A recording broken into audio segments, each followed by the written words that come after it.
CPM polit bureau അംഗം A വിജയരാഘവനെതിരെ രൂക്ഷ വിമർശനവുമായി KCBC മുഖപത്രം ദീപിക. CPM സമ്മേളനത്തിന് റോഡ് അടച്ച് വേദി കെട്ടിയതിൽ വിജയരാഘവൻ നടത്തിയ ന്യായീകരണത്തിനാണ് വിമർശനം. മാടമ്പിത്തരത്തിന്റെ മാസ്റ്റർ പീസ് എന്നാണ് വിജയരാഘവനെ ദീപിക വിശേഷിപ്പിക്കുന്നത്. പാർട്ടിയുടെ സമ്മേളനത്തിൽ ഇരിക്കുന്നത് ഞങ്ങളുടെ പാർട്ടിക്ക് ഒരു പോറലേൽക്കാതെ കാത്തു രക്ഷിക്കേണ്ടത് ഈ നാടിന്റെ ആവശ്യമാണെന്ന ഉറച്ച വിശ്വാസത്തോടെ ദുർബലരോടുള്ള പ്രതിബദ്ധതയിൽ പാർട്ടി പ്രവർത്തിക്കുക. അവർ ഇങ്ങനത്തെ ഒരു മൈതാനം കിട്ടിയില്ല. അപ്പൊ റോട്ടൊക്കിൽ ഒരു പൊതുയോഗം വെച്ചു.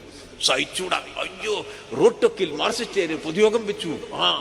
കാറ് പോവാത്ത റോട്ടിൽ സ്റ്റേജ് കെട്ടി കുടുങ്ങിയില്ലേ മനുഷ്യൻ. ലോക്കൽ സമ്മേളനത്തിന്റെ പൊതുയോഗത്തിന് സ്റ്റേജ് കെട്ടി സുപ്രീം കോടതിയിൽ പോയി കേസ് എടുക്കുക. എന്താ കാര്യം? അങ്ങനെയൊക്കെയാണ് വലിയ പബ്ലിസിറ്റി കിട്ടും. കുന്നംകുളം ഏരിയ സമ്മേളനത്തിന്റെ ഭാഗമായുള്ള പൊതുസമ്മേളനത്തിലായിരുന്നു എ വിജയരാഘവന്റെ വിവാദ പരാമർശത്തിന് പിന്നാലെ നിരവധി പ്രതികരണങ്ങളും ഉണ്ടായി. ഈ സാഹചര്യത്തിലാണ് വിജയരാഘവനെതിരെ KCBC മുഖപത്രമായ ദീപികയുടെ വിമർശനം. പൊതുജനം വേണമെങ്കിൽ സഹിക്കുകയോ മരിക്കുകയോ ഒക്കെ ചെയ്തോട്ടെ എന്ന ധാർഷ്ട്യമാണ് വിജയരാഘവന്റെ വാക്കുകളിൽ നിന്ന് വ്യക്തമാകുന്നത്.